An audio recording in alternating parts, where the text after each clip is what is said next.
খেতে বসো।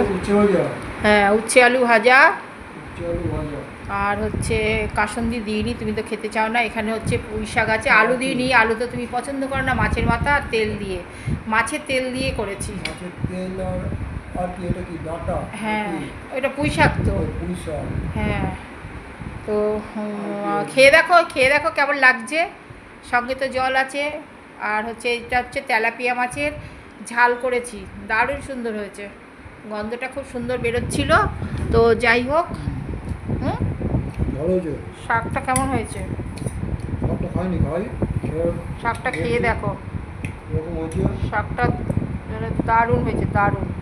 তো যাই হোক, মাছটা হচ্ছে, মাছটা তো মানে দারুণ সুন্দর হয়েছে, না খেলে বুঝতে পারবে না। আমি বন্ধুদের বলেছি রান্না করে খেয়ে।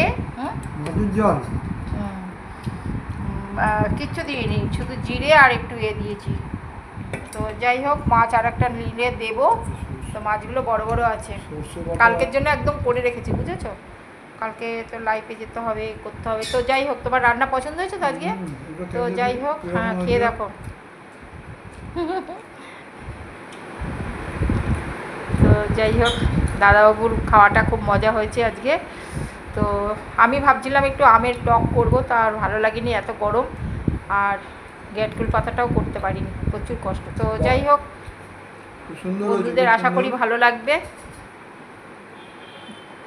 ঠিক আছে? তো ঠিক আছে, বন্ধুরা বলছে পছন্দ হয়েছে দাদাবাবুর। তো তোমাদের কেমন লাগলো তোমরা বলো। আমার মনে হয় ভালোই হয়েছে, আবার কিছু লাগার নেই। তো ঘ্যাটকুল পাতাটা করলে ভালো হতো, দাদাবাবু ওইটা দিয়ে ভাত খেয়ে নিত, ওই জন্যই করিনি ইচ্ছা করে। তো যাই হোক, টাটা বাই বাই, আবার নেক্সট ডেতে আছো, টাটা করে দাও। Tata bye bye.